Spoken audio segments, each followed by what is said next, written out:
जय हिंद। भारतीय रक्षा तंत्र को ध्यान में रखते हुए अभी भारतीय सेना जो है अभी फुल टू फोकस कर रही है अपने आर्टिफिशियल इंटेलिजेंस के ऊपर। इसमें सबसे महत्वपूर्ण काम करने वाला है अभी के समय पे सिंथेटिक अपर्चर रडार, जो रात के समय में भी इमेज लेने में सक्षम है, और साथ ही साथ खतरनाक एयर डिफेंस जैसे रूस का S-400 जो वर्तमान में चाइना के पास है, इसको काउंटर करने के लिए स्वर्ण ड्रोन को बहुत ज़्यादा तैयार किया जा रहा है। अब ये कैसे काम करते हैं इसको समझते हैं। देखिए, भारत ने अभी अमेरिका से हाल ही में 2 ठो लीज पर ड्रोन लिया है। ये ड्रोन जो है सी गार्जियन ड्रोन है, जो केवल निगरानी के काम में आते हैं। जिसे लिया गया, इसका एंड्योरेंस क्षमता ज़्यादा है, ये 20 घंटे तक हवा में उड़ान भर सकता है। हालांकि ये सिंगल इंजन का है, पीछे इसके एक इंजन दिया गया है। इसमें एक सिक्योर डाटा लिंक दिया गया है, जिस डाटा लिंक की वजह से ये ग्राउंड स्टेशन पे आराम से बात कर सकता है। साथ ही इसके ऊपर सैटेलाइट से कम्युनिकेशन करने के लिए भी दिए गए हैं। तो ये डाटा लिंक से नीचे ग्राउंड स्टेशन पे बात कर लेगा और ऊपर वो बात कर लेगा अपने सैटेलाइट से, आराम से इमेज में बात कर लेगा। हालांकि जो ड्रोन लिए गए ये हमलावर ड्रोन नहीं है। इसके जस्ट एक पीढ़ी आगे का अगर हम ड्रोन लेते, जिसे अमेरिका ने हामी भी भर दिया था देने के लिए, बावजूद हम लोगों ने नहीं लिया, जिसे राप्टर था। हालांकि उससे भी खतरनाक एवेंजर ड्रोन है, जिसे अमेरिका अभी खुद ही यूज नहीं करता है, अभी वो अंडर ट्रायल है। तो अगर हम लोग उसे लेते तो इसमें हमला करने के लिए जो हॉटपॉट भी दिए गए रहते हैं, इससे क्या कर सकते हैं, हम अटैक भी कर सकते थे। लेकिन इसे हम लोग नहीं लिए हैं, अटैक करने के काम में अभी नहीं आएगा। इसके पीछे कई रीजन है। हम लोग अभी 2 इसको लिए हैं लीज पर, और भारतीय सेना का क्या करना है कि अभी हम 2 लीज पर लेके 1 साल इसका ट्रायल देखेंगे, और जब एक बार इसका ट्रायल देख लेंगे, सक्सेस हो गया तो और 18 का हम ऑर्डर देंगे। ऐसा नहीं कि पूरा ले लें, सक्सेस नहीं हुआ तो दिक्कत हो जाएगा, जिससे MiG-29K के लिए बहुत ज़्यादा क्रैश हो रहा है सब। और दूसरा एक और रीजन है कि भारत के पास अभी रुस्तम 2 जो ड्रोन है वो हमलावर ड्रोन है, वो और इसमें 2 डबल इंजन है, और ये उससे एंड्योरेंस क्षमता ज़्यादा है, ज़्यादा देर तक उड़ान भर सकता है। ये भी सैटेलाइट कम्युनिकेशन में काम कर सकता है। रुस्तम 2 के अभी एक तो हालिया ट्रायल असफल हो गए थे, जिस वजह से DRDO इसको अभी दोबारा रिकंस्ट्रक्ट कर रहा है, और भारत का भी यही सोचना है कि जब तक हमारा रुस्तम 2 तैयार हो जाएगा तो इसको लेने की कुछ खास जरूरत नहीं पड़ेगी। लेकिन अभी जो इस ड्रोन की जो सबसे खासियत है वो इसका कम्युनिकेशन है। अभी ये तो सैटेलाइट कम्युनिकेशन से ऊपर में बात कर लेता है, लेकिन सबसे ज़बरदस्त जो निगरानी करता है वो सिंथेटिक अपर्चर रडार से। ये सिंथेटिक अपर्चर रडार इसके नीचे लगे रहते हैं सर। ये सिंथेटिक अपर्चर रडार क्या करता है, रात के वक्त में भी, कोहरे में भी, बादल में भी चीर के एकदम आराम से एक क्लियर इमेज ले लेता है।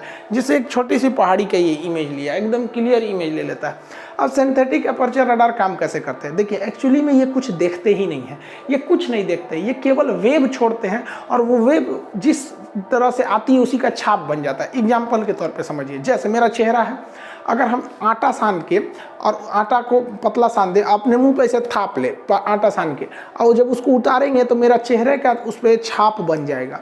तो एक्चुअली में अगर आप देखेंगे तो वो हमको नहीं देखा गया है, वो उस चेहरे का छाप उतार लिया गया है। इसी छाप उतार लेने को हम क्या कहते हैं, सिंथेटिक अपर्चर रडार। अब जैसे हमको अगर सिंथेटिक अपर्चर रडार से देखेंगे तो वहाँ से खूब ज़्यादा लेज़र बीम्स आएंगी सब, जो रेडियो बीम्स आएंगी सब। अब उनको हम लोग तो महसूस कर नहीं सकते, हमारे अगल बगल में हर जगह में फ्रीक्वेंसी की तरंगें घूमती रहती हैं। अब वो जो मेरे नाक पे टकराएगी वापस जाएगी, वो बताएगी हम इतनी दूरी से आए हैं। जो गाल पे टकराएगी कहेगी हम थोड़े से ज़्यादा दूरी पे थे। जो मुँह पे टकराएगी वो अपने जा रहे, मतलब जैसे जैसे मेरा शेप एंड साइज है, ऐसे ऐसे जाके वो वापस रडार को सिग्नल देगी कि भैया हम यहाँ टकराए हैं, गड्ढा नहीं था, बराबर था, यहाँ 2 गड्ढा था, इधर यह पता नहीं काहे 2 चीज निकलल था, इधर बड़ी हल्का हल्का था, इधर से कुछ कुछ पार हो गया, कुछ कुछ नहीं निकला। तो ऐसे ही ऐसे शकल जाके एक ऑटोमेटिक वहाँ बन जाएगा। एक्चुअली में ये जो रडार होते हैं अपर्चर रडार, ये देखते ही नहीं, ये एकदम छाप बना देते हैं। अब ये ऊपर से देख लेते हैं, मान के चलिए कोई गाड़ी खड़ी है तो उसका पूरा का पूरा शेप बता देंगे सर, ये गाड़ी यहाँ से खोखली है, थोड़ा भी जगह रहेगा वही सेम टू सेम वही डिजाइन ऊपर ले जाके बना देते हैं सर। उसी तरह ये पहाड़ का डिजाइन बना दिया गया है, इसी को कहते हैं सिंथेटिक अपर्चर रडार। अब आप इसको ध्यान देंगे ना तो ये सैटेलाइट भी बना दी, इसके बना दिए गए। अब सैटेलाइट छोड़ दीजिएगा तो वो क्या करते हैं, पूरी निगरानी रख लेते हैं जमीन पर। अब क्या मतलब बनता है, बादल है कि क्या, वो तो बादल को छेद के भी रेज आ ही सकती हैं सर, रेज को आने जाने में कोई दिक्कत नहीं है, किरण तो आ ही सकती है जो वो वेव छोड़ती है। जैसे एक शहर का ये रडार है, आपको लग रहा होगा कि ये रात में लिया गया, नहीं, ये दिन में लिया गया है, लेकिन ऐसे ही इमेज ही लेता है, कौन कहाँ है वहाँ से नहीं। अब यहाँ देखिए, आपको आराम से लग रहा होगा कि ये रास्ता है, यहाँ पर ये रास्ते गए हैं, ये सब गोलंबर है, यहाँ पे कोई स्टेडियम टाइप का है, यहाँ पर क्या है, कोई झील टाइप का बनाया गया है यहाँ पर। अब जिस शहर का है वहाँ पे तो सेना पहले से थोड़ा सा रेडी रहती है, और उसके बाद ये देख के आराम से वहाँ पर प्लानिंग किया जा सकता है। तो इससे फ़ायदा यही होता है कि दुश्मन कहीं भी छुपा रहे, ये रडार आराम से ढूंढ के उसे निकाल लेता है। आप अगर नॉर्मल व्यू दिखेगा तो ऐसे दिखेगा, जबकि सिंथेटिक अपर्चर रडार पे इस तरह से दिखेगा। आप एकदम ग्रीनरी देखिए, यहाँ पर यहाँ रास्ता था इस तरह से दिख रहा है, यहाँ आपको पेड़ दिख रहा होगा उसमें ब्राउन कलर के इस तरह से दिखने लगेगा। बस ज्यादा अंतर नहीं होता, यही मेन अंतर होता है। वो ब्लैक एंड व्हाइट होता है सिंथेटिक अपर्चर रडार, और वो हाइट को पकड़ता है, एक तरह का छाप उतार लेता है उसका। यहाँ आपको शहर दिखाई दे रहा है, अब इसको सिंथेटिक अपर्चर रडार में देखिए, बस उसको क्या करेगा, उसी का छाप उतार देगा यहाँ पर। इसको दिन रात से कोई मतलब ही नहीं बता, वो हाइट के हिसाब से बना दिया उसको। देखिए जितना तेजी से एयर डिफेंस काम कर रहा है, जैसे दुनिया का सबसे खतरनाक एयर डिफेंस जो है रूस का S-500 है, हालांकि S-500 उसने बना लिया, S-400 दूसरे को बेचता है। वो सबसे खतरनाक है, कहा जाता है किसी भी जहाज को मार के वो गिरा सकता है, और सही में गिरा देता है। लेकिन क्या होगा अगर मधुमक्खी की तरह जहाज उसके ऊपर पड़े तो कितने को मार के गिराएगा। चाइना के पास भी जो S-400 की बैटरी यानी जो मिसाइल है वो केवल 1800 है, यानी अगर 1800 जहाज घुसा दीजिए ना तो वो नहीं मार पाएगा, 1800 के बाद नहीं मार पाएगा। तो बात ये आती है कि इतने ज़्यादा हम लोग जाएंगे कहाँ। तो इसके लिए एक ड्रोन आता है जिसे कहते हैं स्वान ड्रोन। स्वान ड्रोन बहुत छोटे साइज के होते हैं और जहाँ टारगेट कर दीजिएगा वहीं चले जाते हैं, लेकिन ये एक साथ नहीं जाते हैं, कुछ दूरी पे जाते हैं, कुछ इधर कुछ इधर। जैसे यहाँ देखिए ना, ये स्वान ड्रोन है, छोटे छोटे ये स्वान ड्रोन है सब। ये स्वान ड्रोन जो होते हैं बहुत छोटे होते हैं, साइज में समझिए कि एक आदमी बराबर होते हैं, हम ही लोग के बराबर साइज में होते हैं। एक बड़ी सी जहाज में इसको लोड कर दिया जाता है। अब जहाँ पायलट टारगेट करता है वहीं जाते हैं और 4-5 सेकंड के अंतराल पे इधर उधर अलग अलग डायरेक्शन से चले जाते हैं। अब इनका सबसे बड़ा फायदा क्या होता है कि इनकी संख्या बहुत छोटी होती है, इनका आकार बहुत ही छोटा होता है। और इसमें क्या होता है, जब आप इसे फायर कीजिएगा तो फायर होने के बाद इसमें से विंग्स खुल जाते हैं। विंग्स खुलने से ये अपना डायरेक्शन भी आराम से देख सकते हैं। अब क्या है कि इतनी ज़्यादा संख्या में जाएंगे और ये रडार अगर देखता भी है कि भैया हमारे पास आ रहे हैं तो कितने को मारिएगा। ये S-400 मिसाइल है, अब ये सारे के सारे इधर ही आ रहे हैं सब, कितना को मार लीजिएगा। देखिए ना, 4 बैटरी यहाँ, 4 यहाँ पे, 4 चौको 16 ठो है यहाँ पर, और यहाँ गिनिए तो कितने ज़्यादा हैं सब, 16 ठो ही है ना यहाँ पर, इतने छोटे छोटे हैं सब यहाँ पे। अब देखिए अगर ये इनको हिट कर देता है तो ये तो बर्बाद हो जाएंगे। ये बहुत ही सस्ते मिलते हैं इसलिए कोई दिक्कत नहीं है। ये इतना महंगा मिलता है, एक मिसाइल इसकी 300 करोड़ की आती है और ये मामूली 2-2.5 करोड़ का बन जाएगा। सेना में 2-2.5 करोड़ बहुत बड़ा नहीं होता है। तो बताइए 300 करोड़ की एक मिसाइल से 2 करोड़ का एक तो ड्रोन गिरा। और अगर बाई दी वे नहीं मारेंगे, कहेंगे छोड़ो ना फालतू है, तो इधर धड़धड़ा के इसी पे गिर जाएंगे सब। मतलब मारो तो भी तुम्हारा खर्चा, नहीं मारो तो भी तुम खर्चा होगे। तो ये एकदम लेटेस्ट टेक्नोलॉजी है और बहुत कम पैसे में इसे किया जा सकता है। तो भारत 2024 में एकदम कमर कस लिया है कि इन स्वान ड्रोन को हम लोग लाएंगे और चाइना बॉर्डर, पाकिस्तान बॉर्डर इत्यादि पे आराम से इसे तैनात कर दिया जाए। तुम एयर डिफेंस रखे रहो, यहाँ से हो सकता है हम लोग का ये काम।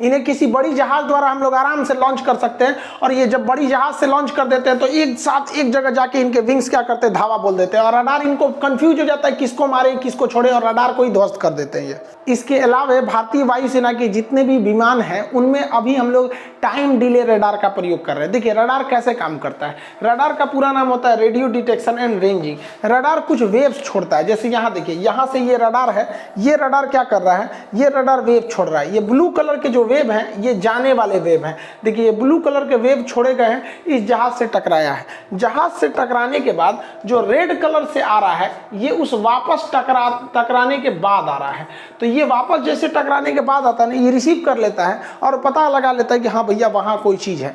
अगर जितनी बड़ी साइज रहेगी उतना बड़ा इमेज बन जाएगा, उसके पास एक डॉट टाइप का बन जाएगा। तो यही होता है, ये रडार जो होता है ना परावर्तन के सिद्धांत पर काम करता है। अब इस रडार से बचने के 2-3 रास्ते हैं। पहला कि अगर ये टकरा के वापस ही ना आए तो एक ऐसा चीज़ किया जाए, एक ना इतनी हाई मैग्नेटिक पावर रखा जाए कि इस पूरी की पूरी वेव को खींच ले। लेकिन इतना हाई मैग्नेटिक पावर है नहीं जो खींच सकता है, इसको पूरा का पूरा सक नहीं कर सकता है, खींच नहीं सकता, टकरा के वो वापस आ ही जाती हैं सब। दूसरा एक और रास्ता है कि इसको इस तरह से डिजाइन किया जाए कि ये वेव इधर उधर बिखर जाए। तो इसी को कहते हैं स्टील्थ टेक्नोलॉजी। तो वेव को बिखेर देना स्टील्थ टेक्नोलॉजी आ जाता है। लेकिन स्टील्थ टेक्नोलॉजी से भी एक दिक्कत हो जाता है भैया, वो भी पकड़ा जाते हैं 100%, वो भी कंफ्यूज नहीं हो पाते हैं सर। अब काम आता है यहाँ पर टाइम डिले रडार। वो क्या काम करते हैं सर, जैसे देखिए यहाँ ध्यान से, ये रेड वाला जो है ये वेव ये वापस आ रहा है। तो जैसे ये टकराती है ब्लू वाली वेव, ब्लू मतलब ये जाने वाला है और रेड मतलब वहाँ से आने वाला है, तो उसको भी पता चल जाता है कि भाई साहब हमको यहाँ पर कोई देख लिया है। और यहाँ रडार पे देखिए यहाँ दिखा देगा, जितनी जहाज रहेगी उतना डॉट यहाँ दिखा देगा। तो ये क्या करते हैं सब ना, ये एक नकली वेव छोड़ देते हैं सब, कई डायरेक्शन से नकली वेव छोड़ देंगे इस तरह से। और ये कई डायरेक्शन से छोड़ देंगे सर, वापस आने लगेगी। इसके अंदर एक ऐसा सेंसर होता है जो ये पता लगा लेता है कि कितनी फ्रीक्वेंसी की ये वेव आ रही है, उतने ही फ्रीक्वेंसी का धड़ाधड़ ये बना के खूब ज्यादा वेव छोड़ देता है। अब इस ससुरा रडारवा पगला जाता है, ये ससुरा कई गो जहाज है, उसको लगता है 25-30 गो जहाज है, एकदम ऐसे ऐसे कर देता है। समझ में आ गया कि नहीं? अब उसको समझे में नहीं, जहाज है कि कौन चीज, अब मारेगा तो भटक जाएगा वहां पे मिसाइल। इसे कहते हैं टाइम डिले रडार कहा जाता है। जैसे आप आ रहे हैं, कोई अखिए पे टॉर्च जला देगा तो अखिया नहीं चुनहरिया जाएगा, देहात में बोलते हैं चकमका जाने को चुनहरिया आ जाना, तो वही हो जाएगा, रडार का आंखें चुनहरिया आ जाएगा, तो भी बच सकते हैं हम लोग यहाँ से। तो कई सारी टेक्नोलॉजी है, तो ये सब ऐसी टेक्नोलॉजी है बहुत बहुत सस्ते में हो जाती है। जैसे स्वान ड्रोन सस्ते में हो जाएगा, टाइम डिले रडार सस्ता में हो जाएगा, बाकी सारी चीज़ें काफ़ी महंगी आ जाती हैं। हम आपको बताएं कि भारतीय नौसेना के जाबाज कमांडो मार्कोव्स को गलवान के पैंगसो लेप में तैनात कर दिया गया। पीछे में उनके एनएसजी को बैकअप के लिए रखा गया और वहां पर स्नाइपर्स को तैनात रख दिया गया। इसके जवाब में चाइना क्या किया है, यहाँ पर अपने बोट्स की संख्या बढ़ा दिया है। यहाँ पे इस पैंगसो झील में बोट्स जो पानी वाली नाव होती है उनकी संख्या बढ़ा दिया। यहाँ मार्कोव जो होते हैं वो पानी के अंदर अंदर रहते हैं, तो तुम बोट लगाओ नीचे से माइंस लगा के उड़ा देंगे। अब चाइना कितनी बहादुर है, आप ऐसे सोचिए कि चाइना में जो फौजी ड्यूटी कर रहे थे ना, उनकी तबीयत खराब होने लगी। अब उन लोग के सांस फूलने लगा और उन लोग की मेडिकल टीम ने कहा कि भैया इनको अगर 2 महीना यहीं छोड़ देंगे ना तो परमानेंटली डैमेज हो जाएंगे। तो उन सैनिकों को वापस बुला रहा है वहाँ पर। अब यहाँ जो उनके फौजी थे, यहाँ ड्यूटी कर रहे थे, इन्हें वापस भेज दिया गया बेस में और इसके जगह पे दूसरे को भेजा जा रहा है। सोचिए ई है बात करता है सबकी, हम लोग को लड़ेंगे। अब चाइना, अब कैसे पता चल गया, रीजन क्या है, इतना बड़ा मूवमेंट हम लोगों ने भी तो ऊपर छोड़ रखा है ना। हमारी इसरो का कम है, उसने भी थर्मल इमेजिंग रडार रखा है, ऊपर से सिंथेटिक अपर्चर रडार है। उसने मूवमेंट देख लिया कि इतने ज्यादा लोगों का मूवमेंट वापस जा रहा है और यहाँ खाली नहीं हो रहा है, यहाँ से वापस आ रहा है। मतलब सोचिए हमारे फौजी डटे हुए हैं, लोग इन लोग को ठंडा लग रहा है। यही थे सब जो 2 महीना पहले बोलते थे सर कि चाइनीजों को गर्म खाना मिलेगा। अरे लोल कहेंगे, तोरा जिसको तुम खाना कहता है ना उसको हम लोग नाश्ता कहते हैं। चाउमीन बर्गर से हिंदुस्तान वालों को पेटे नहीं भरेगा, वो एसोफेगस में जाके अटक जाएगा। यहाँ पे चाउमीन से किसका पेट भरता है? वहाँ पे ये खाए ये हम लोग तो चाउमीन देखता है, कोई नहीं देख रहा तो आदमी हाथ से उठा के खा जाता है, उसको लकड़ी लेके खाते रहता है। कहता है ऐसा कि हम लोग कमजोर हैं। हमारे सैटेलाइट जो है ऊपर से पल पल की नज़र रखते हैं सब। अभी आप सुने होंगे कि भारत और रूस के सैटेलाइट काफ़ी करीब आ गए थे सब। रूस ने कहा था कि 224 मीटर करीब आ गए, जबकि भारतीय साइंटिस्ट जो थे इसरो, इन्होंने कहा कि भैया रूस आपका जो नापने वाला मशीन है ना गड़बड़ है, आपका जो सेंसर है रडार है वो गड़बड़ है। एक्चुअली में ये 224 मीटर की दूरी पे नहीं है, उससे ज़्यादा हैं, 420 मीटर की दूरी पे है, लगभग आधा किलोमीटर की दूरी पर। भैया आधा किलोमीटर की दूरी पर अंतरिक्ष में कोई भी चीज़ बहुत खतरनाक हो जाती है। 2009 में ऐसे ही अमेरिका और रूस के 2 सैटेलाइट आपस में टकरा गए थे सब, और इस वजह से रूस की बड़ी बेइज्जती हुई थी। तो इसलिए रूस घबरा गया था यहाँ पर, तो भारत से कहने लगा कि ऐसे हल्ला मत करो, आप न्यूज़ बाहर आ गया। तो भारतीय वैज्ञानिक इसरो ने कहा कि ये सब बात हल्ला काहे करते हैं, लोगों में कन्फ्यूजन हो जाता है, डर जाते हैं लोग, आप काहे लिए टेंशन ले रहे हैं, हम लोग इसरो वाले हैं, आप टेंशन मत लीजिए। अगर ये ज़्यादा करीब आएगा ना तो हम लोगों ने इसमें एक अलग से मोटर लगा के भेजे हैं, इधर ढकेल देगा उसको। तो रूस ने कहा अच्छा आप याद से ढकेल दीजिएगा, हमरा वाले में मोटरवा नहीं है। अरे लोल कहीं का वो बिना मोटरे लगे लिए भेज दिया। हम लोग ने इसमें एक इमरजेंसी मोटर लगाए हैं। आप कहेंगे मोटरवा चार्ज कैसे होगा, देखिए सोलर पैनल है, अंतरिक्ष में धूप मिलते रहता है, सोलर पैनल से चार्ज हो जाता है। तो इसरो ने कहा ठीक है। तो ये 1 हफ्ता पहले की बात है। अब इसरो क्या किया था, कल ये इन दोनों के बीच की दूरी 150 मीटर हो गई थी। तो इसरो ने कहा कि ना इसे जरा दोनों जाके क्या हो जाएगा सर, सट जाएगा सर, इसलिए इसको तनी से इन्हें ढकियाल दो। तो मोटरवा चालू करके इन्हें से धकिया दिया है और रूस अब तनी टेंशन फ्री है, कहा कि हमारा लड़ जाता, हमारा सैटेलाइट नए था यहाँ पे। तो इसरो का हमारा कौन बार पुरान था यहाँ पर। और इंडिया और स्पेन का एक सैटेलाइट भी आया था कुछ दिन पहले ही, करीब आ गए थे। इसरो का कहना था कि ऐसे ऐसे चीज़ों को पब्लिक में नहीं आने दीजिए, वरना पब्लिक घबरा जाती है। रूस भी सोच रहा है इस सब मैटर को पब्लिक में ले आता है। भाई इसरो संभाल लेगी, हम लोग पहले बार में मंगलयान पे पहुंच गए लोग, हम लोग कम समझते हैं हमारे वैज्ञानिक को। आई होप आप अपर्चर रडार समझे होंगे और रडार को कैसे जाम किया जाता है इसे समझ गए होंगे। मिलेंगे नेक्स्ट क्लास में। जय हिंद।